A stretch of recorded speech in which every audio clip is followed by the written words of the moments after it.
On connaît les bénéfices de la pression profonde pour aider les enfants à se réguler et à mieux percevoir et contrôler leur corps. Et là, on pourrait peut-être penser à un massage comme moyen de procurer à l'enfant une bonne dose de pression et de proprioception. Et là, on revient vite à la réalité parce que quand on pense à un massage, on imagine une table chauffante, de la musique de spa, de l'huile. Alors, c'est sûr que ça ne fonctionnerait pas pour un enfant. Il faudrait notamment qu'il puisse être habillé, continuer à bouger. Eh bien, cette possibilité-là, elle existe déjà et c'est de ça que je vais discuter aujourd'hui avec Mélissa Boulanger qui vient nous présenter son approche, la technique MEBP, qui veut dire massage pour enfants à besoins particuliers, une approche de massothérapie qu'elle a développée pour aider les enfants avec des besoins particuliers, justement. Bonne écoute! Et juste au cas où ceci est ton premier épisode, Bouger pour grandir est conçu pour stimuler les réflexions et répondre aux questions des professionnels de la santé, de l'éducation et bien sûr des parents qui accompagnent les enfants dans leur développement moteur, mais pas que! Et moi, je m'appelle Josiane Caron-Santa, je suis ergothérapeute québécoise, canadienne, formatrice internationale dans le domaine du développement de l'enfant, autrice du livre « Bouger pour grandir », le petit cousin du podcast et surtout passionnée de faire connaître la facette pédiatrique de mon métier, l'ergothérapie. Sans plus tarder, poursuivons avec l'épisode d'aujourd'hui. Mélissa, salut! Allô! Hey, merci tellement d'être avec nous autres, avec moi. Et ça me fait plaisir, vraiment. Ouais. Pour briser la glace, là, la question qui s'impose, je dirais, c'est à quel moment, parce que tu n'as pas toujours été massothérapeute, hein, tu t'es dit, j'ai le goût de masser les enfants pour les aider à grandir? Oui, bonne question. Écoute, ça fait, disons, on va dire à peu près 2010 à peu près. Il y a 15 ans. À peu près, oui, exactement. Okay. Puis, en fait, moi, j'ai 2 enfants autistes. Okay. Là, je dis enfants, mais bon, j'en ai un qui va avoir 21, puis l'autre, il va avoir 18. Donc, maintenant, ils sont grands. Oui. Avec d'autres défis aussi, là. Donc, fait que pour mon plus jeune, en fait, on a consulté rapidement en ergothérapie. C'était un besoin important chez lui au niveau de la régulation. Donc, c'est assez drôle parce qu'en fait, ça a été ta clinique. On faisait la route depuis la Rive-Nord jusqu'à Greenfield Park. Greenfield Park, oui. Pour aller voir un ergothérapeute dans ton équipe. Donc, mon plus jeune, en fait, quand on arrivait dans le local de l'ergo, c'était difficile parce qu'il n'était pas disponible. Lui, là, de voir les super équipements, même s'il n'y avait pas beaucoup de stimulation, ça reste qu'il n'était pas disponible pour travailler, finalement, les choses qu'on voulait travailler avec, que l'ergo voulait travailler avec lui. Ça. Donc, on en a consulté quand même plusieurs autres ergothérapeutes. Puis, c'est toujours ça qui ressortait. Ce qui arrivait, c'est que le premier 20-30 minutes, mon plus jeune, n'était pas disponible. Donc, l'ergo, ce qu'elle faisait, c'est l'amener sur le matelas au sol, puis il faisait des pressions profondes. Puis moi, avec mon œil de maman, qui n'est pas du tout dans ce domaine-là, moi, j'ai une formation en infographie. OK. Tu sais, puis j'ai travaillé pour mon père en informatique. Fait que, j'avais rien à voir avec le corps. Zéro. J'avais cette vision-là, puis je me disais, ça ressemble à des massages. Tu sais, puis pourquoi, dans le fond, je ne trouverais pas quelqu'un qui peut faire des massages à Émile de ce style-là pour ensuite aller en ergothérapie puis pouvoir bénéficier, tu sais, du grand champ d'expertise des ergothérapeutes, dans le fond. Tu sais, fait que je trouvais que c'est pas qu'on gaspillait du temps, mais il y avait tellement de choses à travailler avec Émile en ergothérapie. Puis là, il nous restait comme tout le temps comme un 30 minutes, 35 minutes où il était plus disponible. Puis c'était grâce à ces pressions-là. C'est grâce à ce moment-là d'apaisement. Fait que là, ça a commencé à... Tu sais, je suis toujours... tu sais, j'ai un TDAH, là. Je suis tout le temps comme en train de me poser plein de questions. Qu'est-ce que je pourrais faire pour aider mon enfant? Donc là, j'ai commencé à chercher. J'ai dit, écoute, massothérapeute, ça se peut. Peut-être qu'il y a quelqu'un qui est spécialisé pas loin de la clinique qui pourrait faire le massage, puis après ça, aller en ergo, tu sais, pour comme vraiment bénéficié de tout ça. Mais j'ai trouvé personne. J'en ai trouvé, mais personne n'était outillé là, pour répondre aux besoins de mon garçon. Tu sais, ça reste que l'autisme... C'est surprenant quand on y pense en rétrospective. Oui, personne n'était à l'aise. Tu sais, c'est trop des besoins. Les gens, en fait, tu sais, ça fait quand même 15 ans, 15-16 ans, puis les gens étaient moins sensibilisés dans ce temps-là. Mais au-delà... de la partie liée à l'autisme, juste pour les enfants, ça existe-tu de la massothérapie pour enfants spécifiquement? Ça existe, mais c'est pas nécessairement spécifique. OK. Tu sais, moi, j'ai fait un cours là, comme massothérapeute, j'ai fait un cours massage enfant-bébé, mais c'était un cours qui était principalement pour moi, comme masso, apprendre aux parents comment masser leur bébé. Ah! Fait que si tu veux faire du massage juste pour les enfants, tu peux le faire, mais ça reste que c'est sur table. Tu sais, il n'y a pas tant de choses adaptées. Fait qu'aussitôt que tu mentionnes autisme, tu sais, quand tu connais pas ça, les professionnels faisaient comme non, on oublie ça. Puis là, j'ai été dans une période de remise en question un peu au niveau professionnel. Puis je me suis dit, OK, ben pourquoi moi je le ferais pas ça? J'ai eu cette idée-là, comme ça, que j'ai remis dans ma tête. J'en ai parlé à mon conjoint, puis il m'a dit, ben, pourquoi pas? OK, mais par où je commence? Tu sais, pour être massothérapeute, moi, le seul type de massage que j'ai reçu, c'est du suédois. La relaxation. Tu sais, sur table avec de l'huile. Mais tu sais, juste cette image-là, avec mon fils, c'était comme zéro. Là. Il y a trop de défense sensorielle, ça marchait pas. Sur une table, je le voyais juste tomber de la table parce qu'il bouge beaucoup. Fait que je me suis quand même inscrite. J'ai fait une formation en suédois de 400 heures pour être massothérapeute de ce style-là. Mais dans ma lettre de motivation pour m'inscrire, je disais que je voulais être massothérapeute pour les enfants à besoins particuliers. Je savais pas trop par où commencer, fait que j'ai commencé par cette formation-là. Puis c'est dans cette formation-là qu'il y a quelqu'un qui m'a parlé du massage shiatsu. Donc, ma collègue, elle me disait, Mélissa, c'est ce style de massage-là là, qui t'aiderait, dans le fond, à porter ce que tu veux aux enfants, tu sais, au sol, sur un matelas, sur les vêtements, pression profonde. Puis là, je revoyais l'ergot faire des genres de pression. Ben là, ça fait bingo, oui, c'est ça, exact. Donc là, j'ai enchaîné avec une formation en shiatsu, fait qu'un autre 400 quelques heures, tout en ayant des jeunes enfants autistes à la maison. Fait que ça a été une période assez exigeante, là, au niveau professionnel, personnel. Là, c'était dans les grosses années difficiles avec les enfants. Mais fait que tout ça, là, je dirais qu'en 2014, là, c'est là que j'ai finalement pu tout mettre ça ensemble avec plein de formations sur l'autisme là, que j'avais suivies aussi, puis des formations un peu au niveau du système sensoriel. Ça m'a toujours intéressée parce que je me reconnaissais aussi dans plein de choses. Donc, fait que c'est comme ça qu'est arrivé comme la technique MEBP, finalement, en 2014. Là. Mais j'ai hâte qu'on en reparle. Mais j'aimerais ça qu'on fasse comme une petite aparté sur la partie autistique du traitement sensoriel, la motricité, la régulation. Donc, au fond, l'enfant a une façon différente d'être dans son corps qui va amener justement à des adaptations spécifiques que tu vas avoir créées, dans le fond, pour ta méthode. Est-ce que tu peux nous en parler un petit peu de ce qui diffère selon la littérature puis ton expérience aussi dans le corps d'un enfant, d'une personne autiste? Bien, c'est sûr que, tu sais, dans le DSM-5, il y a l'aspect hypo-sensoriel. Fait que moi, quand j'enseigne la technique MEBP, le sensoriel, c'est une partie super importante parce que je leur dis, quand vous recevez un enfant autiste, bien, c'est sûr qu'il y a une composante d'hyper ou d'hypo, de recherche sensorielle là-dedans. Puis quand on le voit, là, le profil sensoriel quand l'enfant arrive, donc soit qui est hyper réactif, tout dépendant des sens aussi, on le sait. Donc là, on doit vraiment faire attention au niveau des pressions. Ça doit être des pressions vraiment profondes et directes. Il faut vraiment éviter les glissements, même entre les pressions parfois. Au niveau du schéma corporel aussi, on va entendre des parents dire « Ah, mais il est toujours en train de tomber, il fonce dans les murs, tout ça. » Fait que nous, avec les pressions profondes, on a un impact sur le système proprioceptif aussi.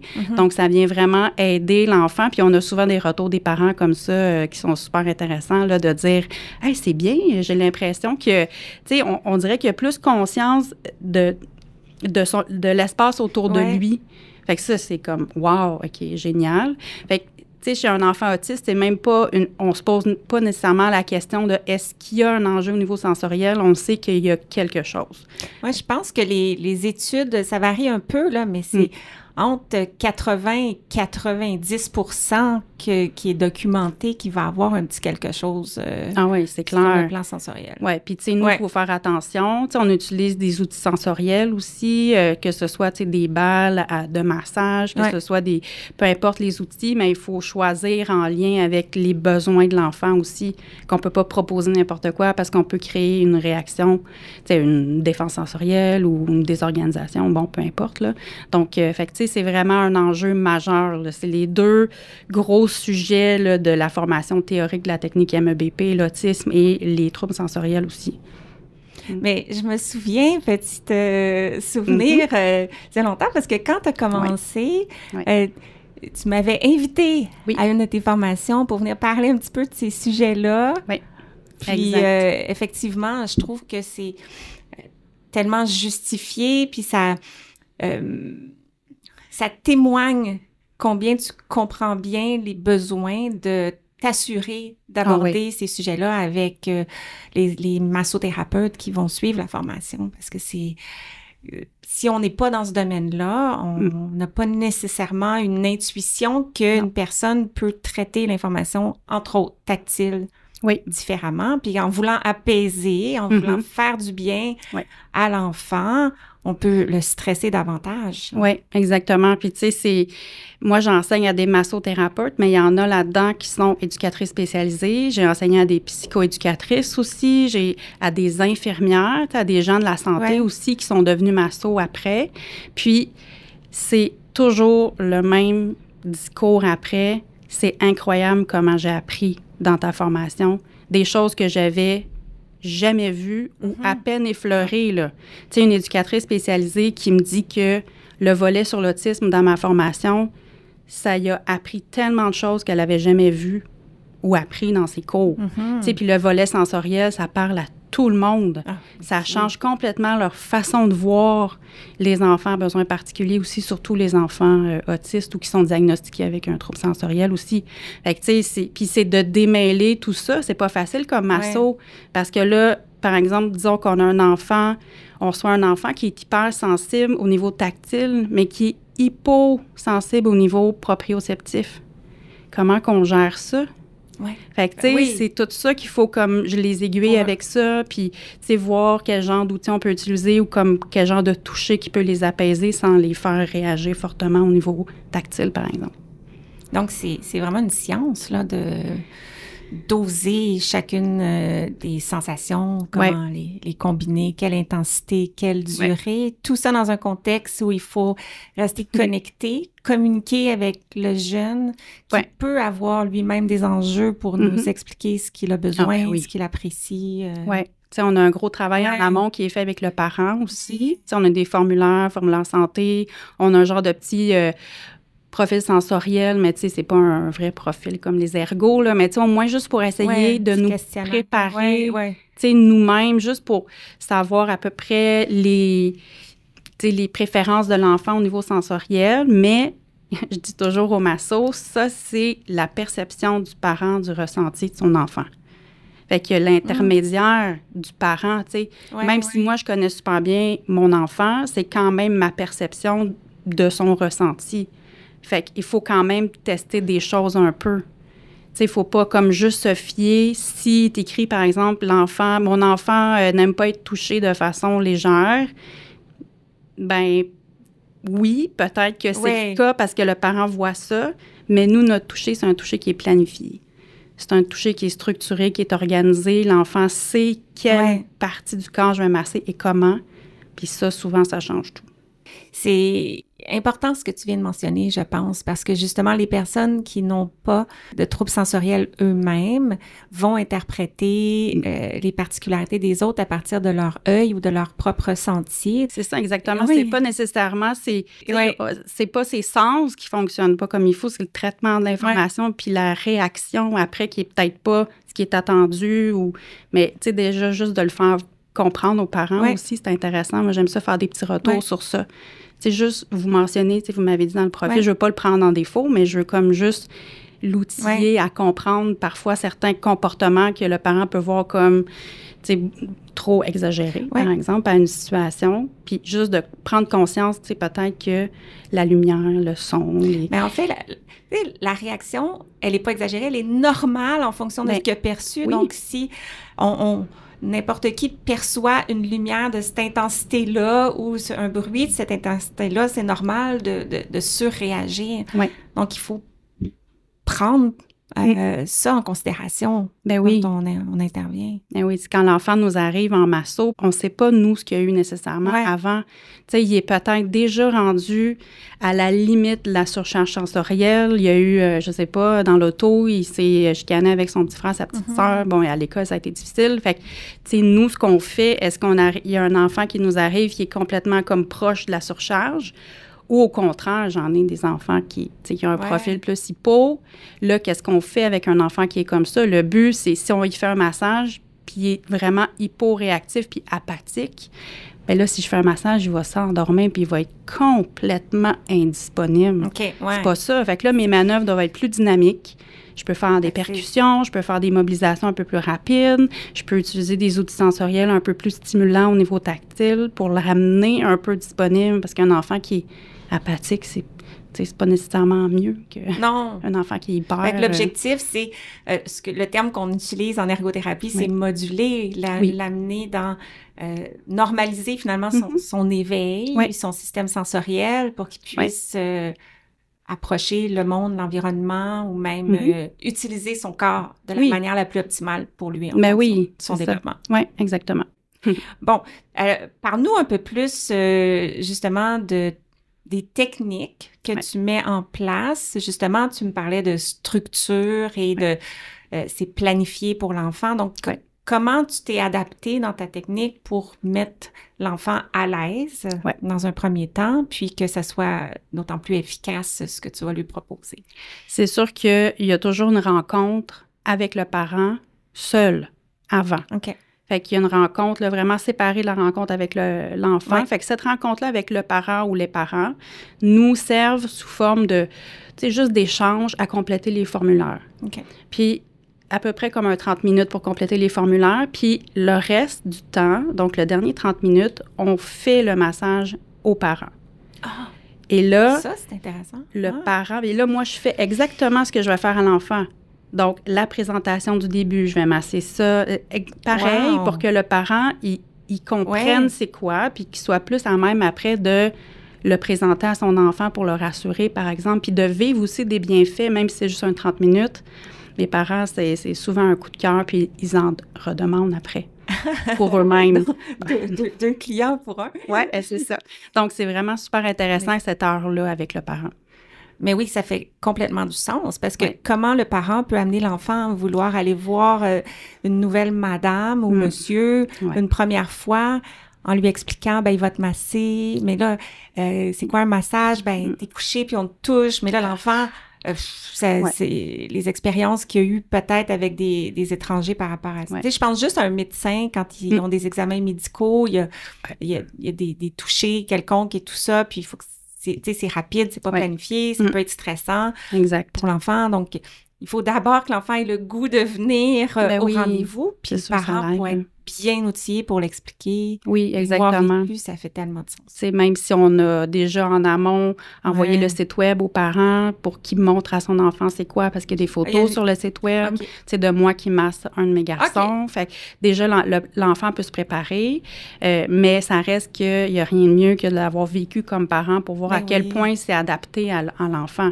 Fait que là, une fois que ça, c'est fait, bien là, dans un autre rendez-vous, on accueille l'enfant avec son parent toujours, ou son accompagnateur, peu importe. Et là, déjà, il y a une petite introduction, on s'assoit ensemble sur le futon, on ne touche jamais à l'enfant avant que ça soit planifié dans les routines. Fait que, tu sais, moi, je demande, suis-moi, on va s'installer sur le futon. Puis là, je lui présente mon tableau. Donc, il y a toujours un tableau en ordre, avec les pictogrammes, les étapes. Puis après, pour chaque étape, il y a une fiche, une routine visuelle. Donc, il sait que pour le dos, il y a 4 étapes. Puis, sais, vraiment, il n'y aura pas de surprise, là, jamais de surprise. Donc, ça, c'est super important aussi. Puis au fur et à mesure que le massage se déroule, bien, l'enfant peut lui-même baisser la flèche s'il veut ou c'est moi qui la baisse, peu importe. Après, on change la fiche puis on continue. Il y a toujours un repère de temps, donc on utilise le time timer, évidemment. Donc, il y a ça. Et en plus, on a accès à certains outils sensoriels. Si jamais on voit qu'il y a des besoins qui surgissent pendant le massage, un enfant qui se met à, je sais pas, à manipuler tout, puis vraiment que ça le désorganise. Parce qu'un enfant peut bouger. Ça va. Là, parfois, il faut comme juste faire des retours avec le parent. Parce que ça, c'est des choses qu'on lui dit dans sa rencontre initiale avant. L'enfant peut bouger, l'enfant peut parler. Tu sais, moi, je veux pas avoir un parent qui dit « Là, détends-toi, ferme tes yeux. » Non. Moi, je vais gérer ce qu'il y a sur le futon. Vous prenez du temps pour vous. Ça va bien aller. OK? Donc, c'est ça aussi. C'est son moment à lui. C'est ça, exactement. Puis c'est pas le temps que le parent me parle des problèmes qu'il y a avec son enfant. Tu sais, ça, il faut vraiment cadrer ça dès le début que ça se passe. Donc, fait que pendant le massage, bien, c'est vraiment, si l'enfant bouge, ça va. S'il bouge et que ça commence à lui-même le stimuler puis le désorganiser, là, c'est là qu'on peut venir proposer soit un outil, un animal lesté ou une petite couverture lestée, bon, peu importe, là, ou un outil de manipulation, par exemple. Fait que c'est comme ça, au fur et à mesure que ça se passe, puis c'est des pressions profondes, idéalement. C'est sûr, ça va dépendre, on va s'ajouter, là, avec la préférence de l'enfant. OK. Je pense que c'est un bon moment pour mentionner que il y a une vidéo qui accompagne cet épisode du podcast où on va pouvoir voir les outils que Mélissa décrit en action. Une petite mise en scène, dans le fond, pour une image vaut 1000 mots, une vidéo vaut 1000 mots. Alors, rendez-vous dans les notes sous l'épisode là, pour aller voir ça. Mais sinon, les impacts sur le moteur, OK? Ou les impacts sur la régulation vont se répercuter probablement sur le moteur. Comment tu vois ça, toi? Parce que là, on est sur Bouger pour grandir et l'idée, au-delà de tous les bénéfices là, que les massages pour enfants à besoins particuliers peuvent offrir à l'enfant, comment les séances de MEBP peuvent préparer l'enfant à mieux bouger pour son développement, pour son fonctionnement? Est-ce que tu peux comme nous les nommer en rafale un peu les bénéfices potentiels sur la motricité, puis ensuite on pourra y revenir un par un pour mieux les comprendre? Ben oui, certainement. Donc, c'est sûr que, tu sais, au niveau de la conscience corporelle, le schéma corporel, ça peut vraiment aider. Ensuite, au niveau de la régulation, tu sais, être plus disponible, tu sais, dans le niveau d'éveil, là. Donc, être vraiment plus disponible à ce qui s'en vient après ou bon, peu importe, là. Donc, il y aurait ça. Puis, tu sais, au niveau de donner un peu plus de mouvement, puis aussi assouplir, évidemment, la musculature, là, quand c'est hyper tendu, là. Oui, fait que là, tout l'aspect musculo-squelettique. On pourrait peut-être commencer par ça. Donc, tu es en train de nous parler comme de tonus, de comment les articulations bougent. Tu parles de ça? Oui, exactement. Ben, tu sais, si on est avec un jeune qui a une hyperlaxité, tu sais, ligamentaire. Ça, c'est comme quand les articulations vont trop loin, là, trop souples. Là. Oui, exactement. Donc, quand un jeune se couche sur notre futon, puis que ses chevilles reposent vraiment dans un angle que, OK, là, je pense qu'il y a un petit peu d'hyperlaxité. Donc, ça, il faut quand même faire attention comme masso. Quand on vient le temps de masser la jambe, par exemple, il faut vraiment placer le pied en rotation interne parce qu'on ne veut pas accentuer l'hyperlaxité dans ses ligaments aussi. Donc, fait que ça, il faut vraiment faire attention. C'est pas nécessairement parce qu'un jeune est hyperlaxe, par exemple, au niveau des chevilles, que ses muscles ne peuvent pas être tendus aussi. Donc, fait que, tu sais, ça aussi, on peut venir agir à ce niveau-là, au niveau des articulations, donner un peu plus de mobilité, puis donner un peu plus d'informations proprioceptives, par exemple. Mais tu me parlais tantôt du tendon d'Achille. Oui. Des fois, c'est ça, très tendu. Exactement. Donc, par exemple, un enfant qui marche beaucoup sur la pointe des pieds, bien, c'est sûr que là, il va avoir un enjeu là, au niveau des tensions musculaires des gastronémiens, là, des muscles des mollets, par exemple. Comme moi, j'ai une cliente qui a un tendon d'Achille plus court. Donc, là, elle porte des orthèses, mais des orthèses hyper rigides. Elle les porte presque 24 heures sur 24, OK. même la nuit. OK. Donc, quand vient le temps du massage, mais ça, c'est, tu sais, ça fait tellement du bien. Je prends vraiment le temps de passer beaucoup de temps sur ses jambes, le bas de ses jambes. Puis avec l'orthopédiste qui travaille avec elle aussi, tu sais, il me donne des petites choses à faire particulières là, pour essayer d'assouplir un peu. Tu collabores avec les professionnels de l'enfant. Oui, on aime beaucoup collaborer aussi là, avec certains professionnels. Là, c'est sûr, ça va de soi, là. Fait que dans le fond, quand l'enfant a de l'hypertonie, ses muscles bougent moins facilement, donc ça les assouplit. Ça, c'est un peu comme le massage typique, hein, quand on est stressé, on est tendu, puis on va voir un massothérapeute pour se faire relaxer un petit peu les muscles. Puis quand l'enfant est hypotonique, donc il y a moins de tonus, ben à ce moment-là, explique-nous comment ça peut aider sur le plan moteur de masser. C'est sûr qu'on peut commencer, on peut faire aussi là, dans nos manœuvres spécifiques des percussions. Okay. Donc ça, souvent, ça peut aider vraiment à comme venir... réveiller comme les muscles aussi. On fait des ébranlements, fait qu'on peut les faire vraiment un petit peu plus de façon vigoureuse aussi pour aider. On fait aussi des étirements. Okay. Donc ça, c'est super intéressant de travailler les étirements avec les enfants, aussi pour la conscience corporelle. Parce que on peut pas faire ça avec un nouveau client qu'on connaît depuis pas longtemps. Il faut attendre quelques massages. Il doit avoir une relation de confiance qui s'installe, puis on doit s'assurer que l'enfant peut communiquer avec nous comme il faut, là, ses limites. Parce que ça, c'est quand on fait un étirement, par exemple l'étirement du bras, ben l'enfant, il doit nous communiquer quand ça commence à être inconfortable. Donc ça, c'est une zone qui peut être intéressante à travailler avec un enfant qui ressent pas super bien son corps aussi. Fait qu'on y va graduellement, lentement. Fait que ça peut être une façon aussi de venir faire des étirements au niveau, tu sais, vraiment purement par rapport à des douleurs ou des tensions musculaires, mais aussi pour travailler la conscience corporelle. Oui, parce que le muscle envoie de la proprioception, qui est l'information qui aide à se situer dans l'espace, et avec d'autres sens, comme le vestibulaire, le tactile. Fait que les pressions profondes sur le muscle, ça donne de l'info, mais aussi l'étirement ou la contraction du muscle quand on l'utilise. Mais là, c'est pas le cas en massage, mais quand on l'utilise de manière active, le muscle aussi. Donc, on va chercher de l'information pour savoir où est mon muscle dans l'espace, qui est tout à fait le point de départ pour planifier un mouvement.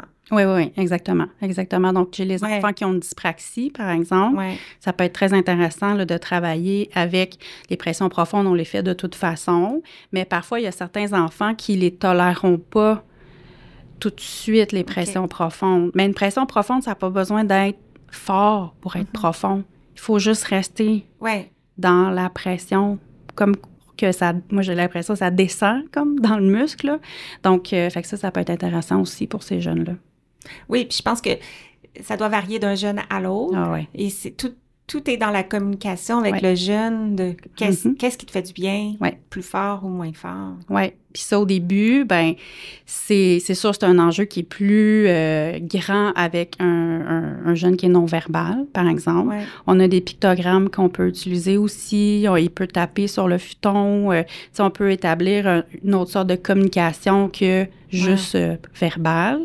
Mais il y a des jeunes aussi qui sont très anxieux, puis parfois, ils ont de la difficulté à nommer leurs limites ou nommer la façon que, tu sais, si la pression est un peu trop forte, ils le diront peut-être pas. Donc là, ça aussi, c'est intéressant de venir le travailler avec le jeune. Fait qu'on fait toujours une démonstration. Tu sais, dis-moi, est-ce que ça te convient? Fait que je le fais, la pression. Est-ce que tu aimes mieux un petit peu moins ou un petit peu plus fort? Donc, tu sais, je donne des infos, mais pour certains jeunes, ça, c'est pas encore accessible de le nommer. Fait que c'est intéressant de le travailler, puis c'est pour ça qu'on fait un plan de travail. Donc, nous, c'est important, on fait compléter les formulaires aux parents, on rencontre l'enfant, puis selon ce qu'on a observé aussi pendant le massage, bien, on se structure un plan de travail qui est pour nous. Donc, moi, selon ce qui est ressorti, selon les motivations du parent, selon ce que j'ai vu, qu'est-ce que j'aimerais travailler, qu'est-ce que je veux travailler avec ce jeune-là. Puis, on se laisse énormément de traces. Puis, ce plan de travail-là, mais on le révise après 5-6 massages, juste pour voir un peu s'il y a eu des impacts, là. Ouais. Mais travailler avec les pictogrammes, c'est vrai que ça peut aider avec le schéma corporel parce que, tu sais, parfois, l'enfant, ces parties du corps sont pas encore toutes sensoriellement connectées entre elles. Donc, quand l'enfant regarde en même temps qu'il est touché, puis tout ça, il fait des liens entre comme le visuel ou sa représentation de son corps, ce qui est c'est tellement important. Les routines visuelles, c'est tellement important, là. Il y a des enfants qui les veulent dans leurs mains, qui les regardent au fur et à mesure. Tu sais, puis souvent, les routines vont nous servir aussi à ramener l'enfant dans le moment présent. Parce que parfois, il est parti dans des monologues par rapport à ses intérêts ou parfois, il peut se désorganiser parce qu'il soit ce qu'il reçoit comme stimulation, il est emballé ou il est tellement heureux d'être là ou il est tellement heureux de nous revoir. Fait que là, il peut un peu ressortir dans certains comportements un petit peu de fébrile. Donc, on le ramène avec la routine. OK, s'il sait lire, par exemple, est-ce que tu peux me lire le numéro 1? Parfait, dis-moi où on est rendu dans la routine. Donc, fait que ça aussi, ça peut aider, mais c'est tellement apprécié. Puis même si on a l'impression que l'enfant ne les regarde pas, il les regarde quand même avec les plus vieux adolescents. Parce que parfois, ils me disent « Ah, mais là, ça fait bébé, là, les pictogrammes. » Là, moi, je leur dis « Oui, mais c'est pour moi, là. » Tu sais, moi, je les laisse là, mais t'es pas obligé de les regarder, là. C'est pas grave. Quand même. Oui, c'est sûr qu'ils regardent. Mais les pictogrammes, est-ce qu'ils doivent avoir un style particulier? Je pose la question pour peut-être les personnes qui n'iront pas regarder la vidéo parce qu'on va les voir. Est-ce que c'est en couleur? Est-ce que on voit juste la partie du corps? Ou est-ce qu'on... Oui, ils sont en noir. En noir et blanc. C'est Idéo Picto qui a comme créé un kit pour les massos de la technique MEBP. Fait qu'il y a vraiment un kit de pictogrammes magnétiques qui est le même pour tous les massos, peu importe en Europe ou ici, là.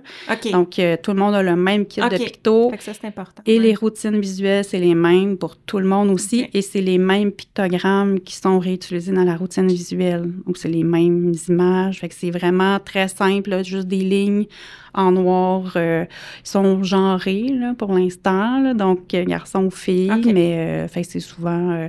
moi-même, souvent, je vais laisser garçon, là, parce que on voit pas vraiment la différence. Mais fait que c'est important, là. Au début, j'utilisais les pictogrammes en couleur. Puis rapidement, il y a certains de mes clients qui portaient attention trop aux couleurs. Donc là, attends, on va peut-être juste revoir ça. Alors, est-ce qu'on voit le corps au complet, puis il y a une flèche sur la partie du corps, ou on voit juste la partie du corps? On voit, par exemple, disons pour le dos, on voit le haut du corps et le dos est comme en ligne un peu plus épaisse, là, si on veut. Donc, il y a vraiment, c'est ciblé directement là. Puis quand c'est des parties plus précises, il va y avoir une petite flèche. Par exemple, pour la main ou pour le bras, là.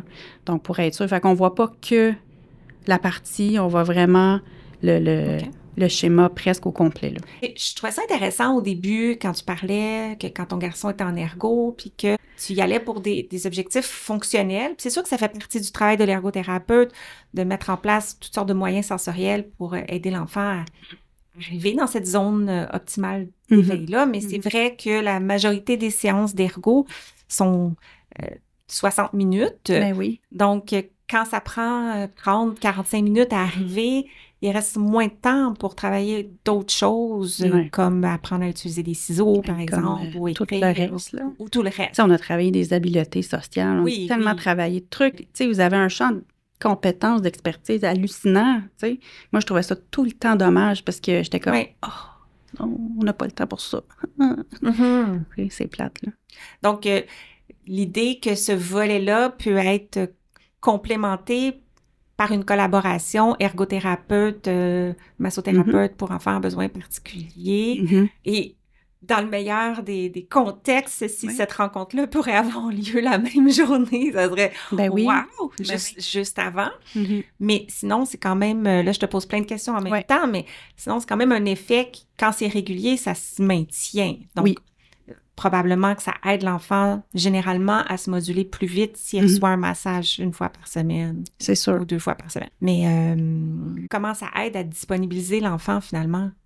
Bien, c'est sûr que ça l'aide beaucoup, mais là, ça prend une connaissance aussi des besoins de l'enfant. Donc, si, par exemple, l'enfant m'arrive, puis clairement, il est en hyper-réactivité ou j'ai beaucoup de difficultés à juste essayer qu'il reste sur le futon. Ouais. Donc là, c'est sûr que je vais commencer par des pressions profondes un petit peu plus soutenues. Puis rapidement, l'enfant on va le voir, là, il va se déposer. Donc là, après, il va être plus disponible à la séance de massothérapie là, qui va suivre. J'ai travaillé aussi, j'ai d'autres massos aussi qui travaillent beaucoup en clinique multidisciplinaire. Donc, faire un massage à l'enfant, puis après, il s'en va en orthophonie, par exemple. Oui, donc ça, oui, c'est super intéressant. Tu sais, nous, ce qu'on peut faire, c'est vraiment un peu ce que je voulais faire à la base pour mon garçon. Tu sais, c'est vraiment faire un massage à l'enfant, le rendre disponible, puis après qu'il puisse bénéficier de toute l'expertise de l'ergothérapeute puis de tous ses besoins, parce que nous, en massage, on a quand même, tu sais, notre cadre, là, mais on n'a pas toutes ces autres expertise-là, puis que l'enfant aurait à bénéficier. Là. Donc ça, c'est sûr qu'au niveau de la disponibilité, c'est super important. Puis il y a des parents qui planifiaient le massage en conséquence de l'activité qui va suivre. Donc, par exemple, j'avais une jeune qui prenait des cours de karaté. Et là, elle venait se faire masser 1 fois par semaine avant son cours de karaté pour être plus disponible pendant l'heure et demie du karaté. Même chose avec les cours de danse. Même chose, j'avais une jeune fille elle n'était pas autiste, mais elle avait un syndrome de Gilles de la Tourette. Donc, énormément de tics. Et plus la journée avançait, plus elle avait ses tics. Et il venait me voir parce qu'1 fois par semaine, elle aimait ça aller au restaurant. Mais avant, c'était très compliqué d'aller au restaurant parce que ses tics, ça la désorganise et elle voyait le regard des autres, donc c'était compliqué.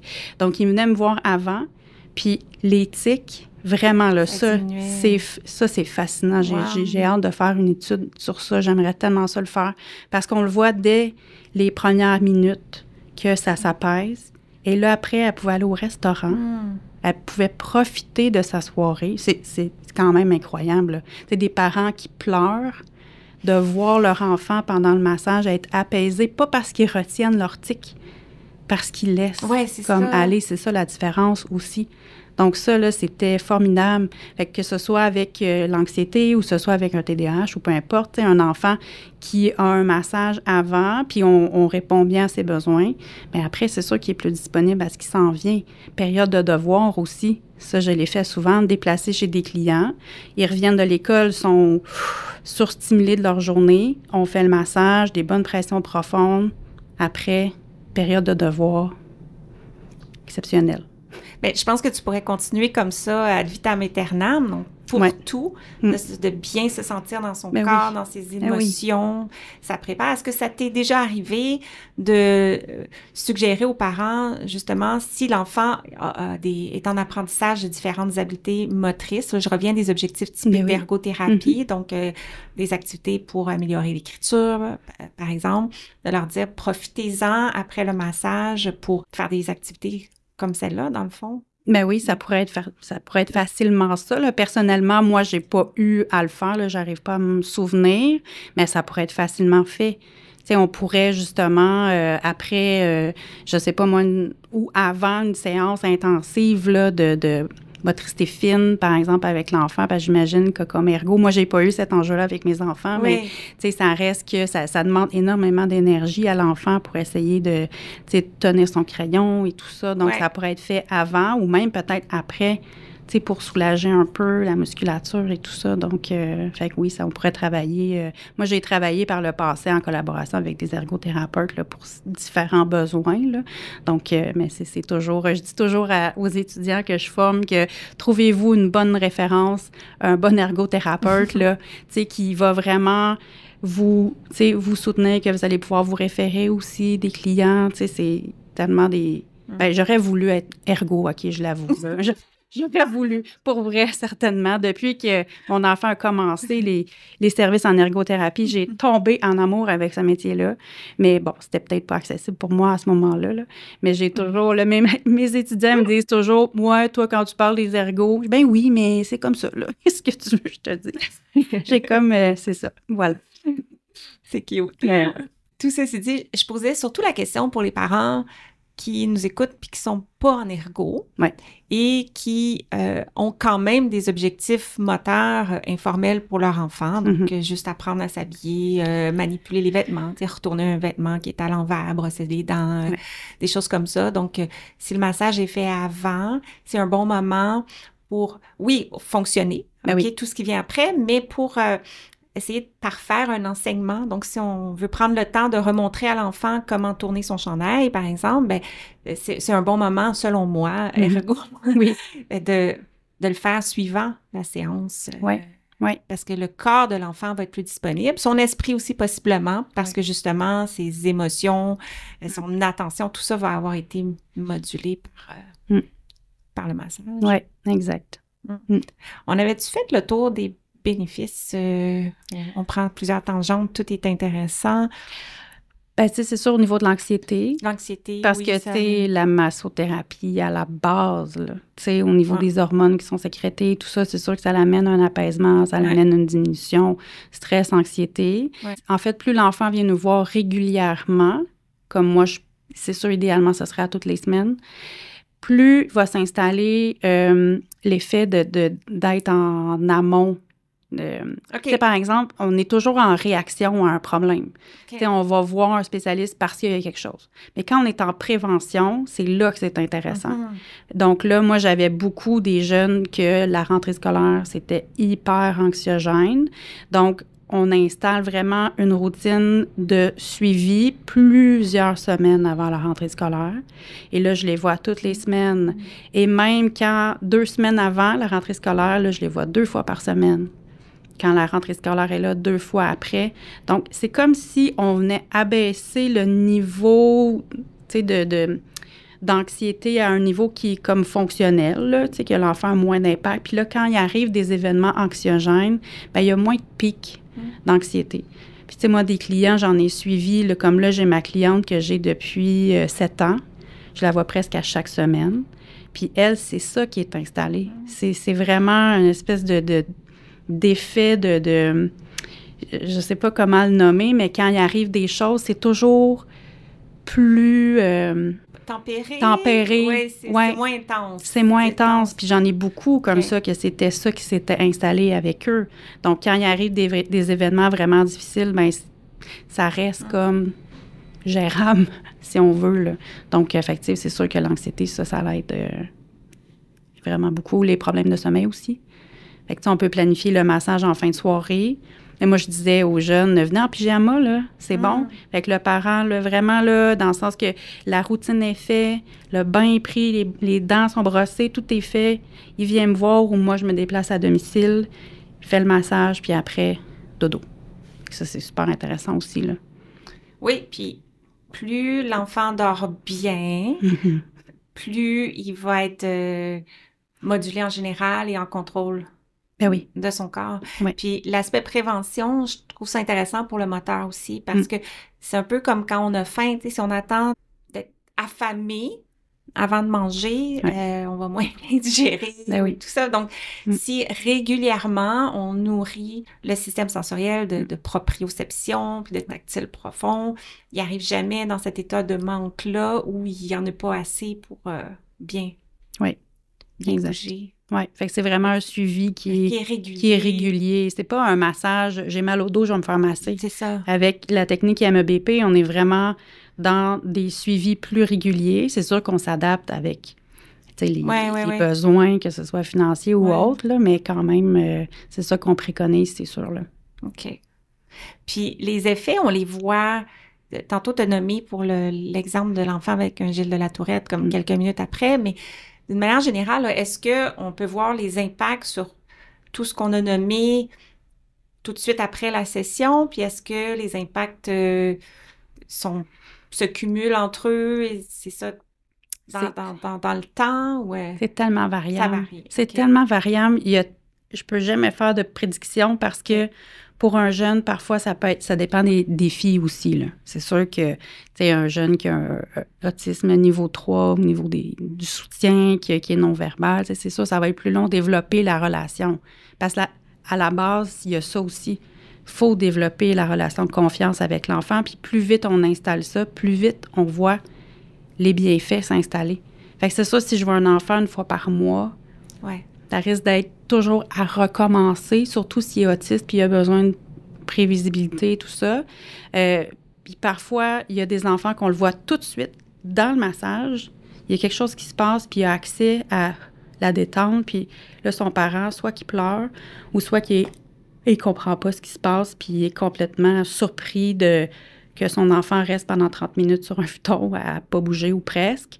Puis il y en a d'autres que ça peut prendre plusieurs semaines parce qu'il y a d'autres enjeux, puis c'est plus...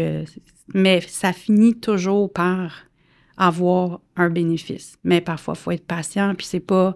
Il n'y a pas de recette miracle. Là. Moi, c'est ça que je nomme tout le temps là, aux massothérapeutes. Il ne faut jamais faire miroiter là, l'espèce d'effet c'est ça, il faut faire attention quand même. Oui, c'est une expérience, c'est pas un médicament qu'on donne à l'enfant. Non, puis jamais on est là-dedans. Là, jamais on va remplacer une médication, ça n'a aucun sens. Là. Non. Donc, c'est ça. C'est vraiment d'y aller. Puis parfois, c'est ça. Parfois, ça peut prendre plus que... 1 ou 2 ou 3 massages, mais il y a quand même toujours des petites choses qu'on voit, un enfant qui s'ouvre un peu plus, le contact visuel peut-être un peu plus, il y a tellement de choses qui peuvent se passer, là. Moi, j'en ai une massothérapeute, puis à un moment donné, je lui ai dit, au début, quand je la connaissais pas, j'ai mal au cou. Oui. Puis, je lui ai dit, même si ça change rien sur mes douleurs chroniques au cou, ça fait du bien puis ça vaut la peine. Oui. Mais ça change quelque chose. C'est pas ça que j'essaie de dire. Mais c'est ça. Le moment est précieux, même si l'effet dure pas nécessairement dans le temps au début. Oui. Puis des fois, on a ce qu'on appelle un effet rebond. Okay. C'est souvent avec la première fois qu'on voit l'enfant. Tu sais, un enfant qui arrive, typiquement, là, j'aime pas donner des diagnostics comme ça, mais un enfant qui a un TDAH, mais avec un gros H, là, qui a beaucoup de difficultés à revenir dans un niveau un peu plus de détente, là, on va dire comme ça, ou un enfant qui est anxieux, qui est toujours en hypervigilance. Donc, on le reçoit pour la première fois, puis pendant le massage, c'est possible qu'on ne voit aucun signe de détente. Okay. L'enfant toujours en hypervigilance, toujours comme sur la défensive, il arrive vraiment pas à rien, là, il reste là, complètement là, en action tout le temps ou en hypervigilance, là, je vais le redire. Quand le timer il a terminé, l'enfant se lève, il est vraiment là, wow! Donc là, c'est possible qu'il y ait un effet rebond. Et là, ça, il faut l'expliquer aux parents. Okay. Parce qu'un effet rebond, ça va venir... C'est pas l'attente qu'on a comme parent après un massage pour son enfant. Okay? Donc là, l'enfant va être plus désorganisé, va être plus excité, va être plus fébrile. C'est comme si son système était en défense par rapport à ce qu'il a ressenti, parce que même si les effets sont là quand même sur son corps, mais c'est comme s'il avait repoussé ça. Mais souvent, le commentaire des parents, c'est la soirée même, ça a été difficile, mais il a super bien dormi. Puis le lendemain, il a fait sa routine, il était comme plus disponible, plus... fait que ça aussi, tu sais, c'est quelque chose qu'on doit comme juste nommer aux parents. C'est important là, de nommer ça parce que ça peut arriver. Tu sais, un jeune qui est tout le temps, là, en mouvement. Puis c'est comme, on dirait qu'il faut qu'il réapprenne, comme si on réapprend un peu à revenir dans son corps, là. Mais ça doit être quand même un défi pour le massothérapeute pendant la session. Faut être en forme, j'imagine, si l'enfant bouge et faut bouger autour, oui, parfois, on peut courir après l'enfant dans le local. Il y a toutes sortes de choses, là. Quand je fais la formation, c'est sûr que j'essaie vraiment de tout leur nommer, ce qui peut se passer, là. Il y a des massages que je touchais à peine l'enfant. C'était que de la poursuite, là, presque. On force pas.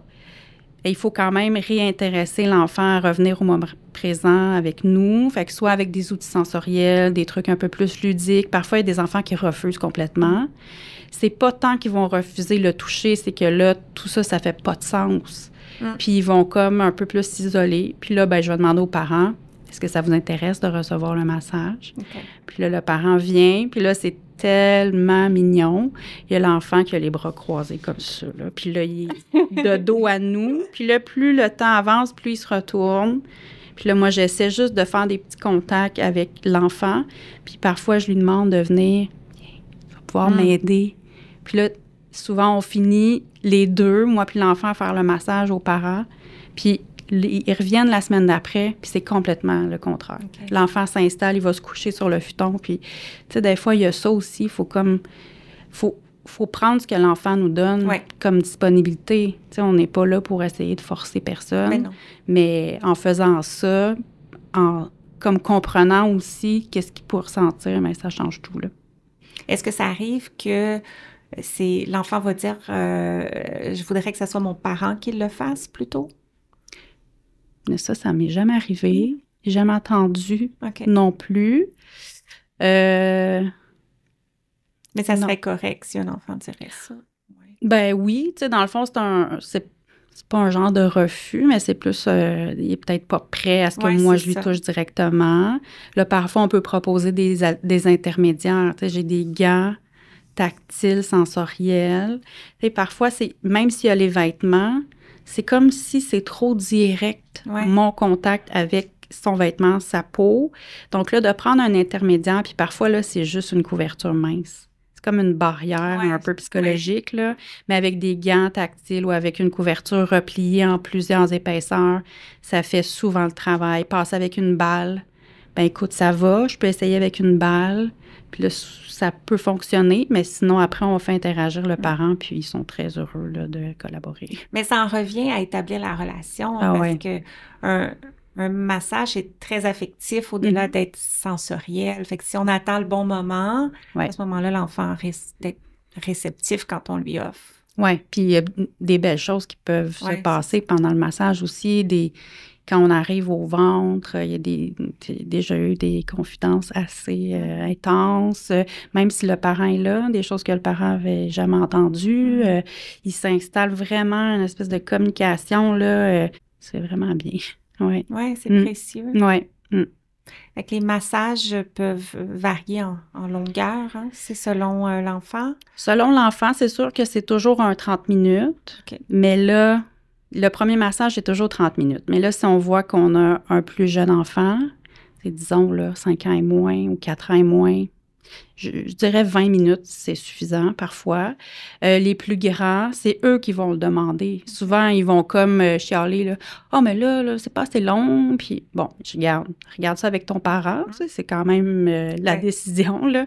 Puis on regardera, mais on peut faire 45, on peut faire 1 heure sans problème avec les plus vieux, évidemment. Est-ce qu'il y a déjà des études qui ont été faites par rapport soit à ta technique directement ou à l'effet des pressions profondes pour les enfants autistes?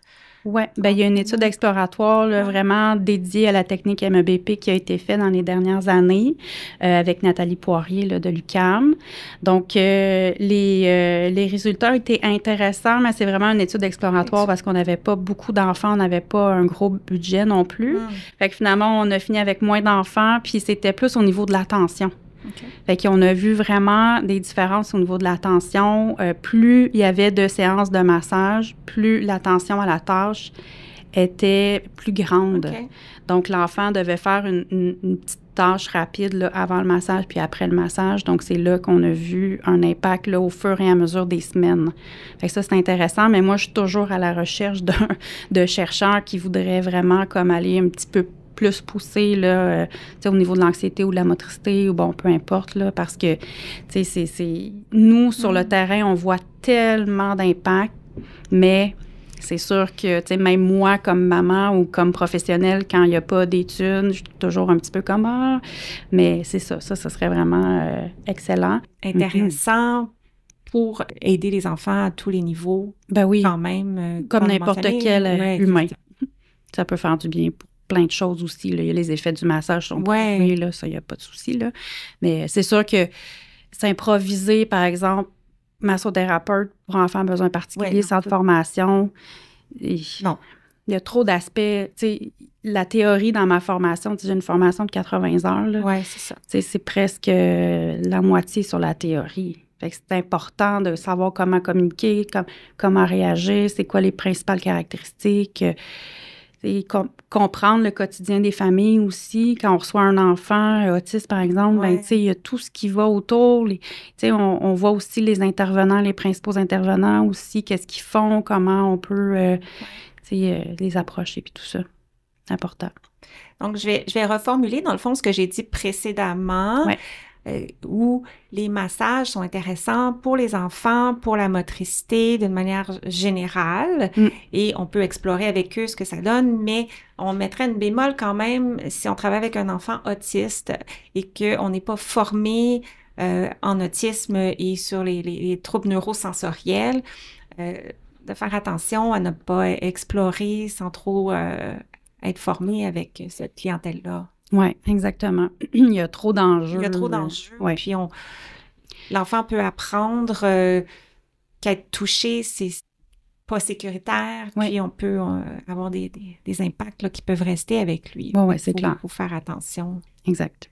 Mais à part ton site, Mélissa, est-ce qu'il y a d'autres ressources que tu souhaiterais conseiller qu'on pourrait mettre en complément à l'épisode? Bien, c'est sûr que la Fédération québécoise de l'autisme, là, c'est vraiment une ressource incroyable.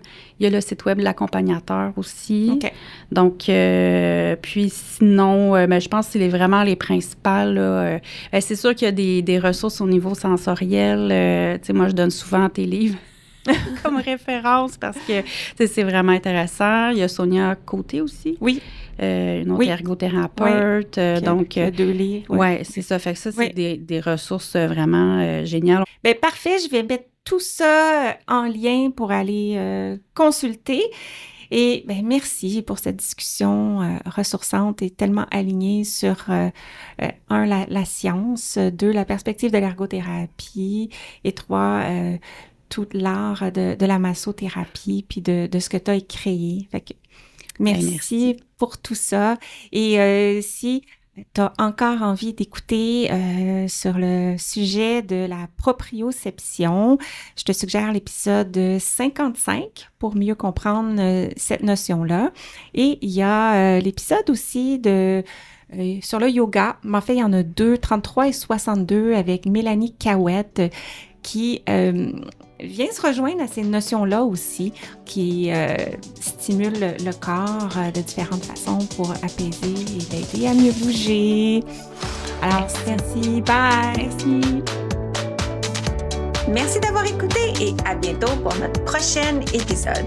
Et d'ici là, vous pouvez me retrouver quotidiennement sur les réseaux sociaux, consulter mon blog et profiter de mes ressources gratuites en joignant ma communauté au josiannecaronsanta.com/guide. Le podcast Bouger pour grandir est une production de l'Académie de formation JCSI, des formations en ligne sur le développement et fonctionnement de l'enfant, de la perspective de l'ergothérapie. C'est tout pour cet épisode et sur ce, je vous dis à très très bientôt pour continuer à parler d'ergo. Bye!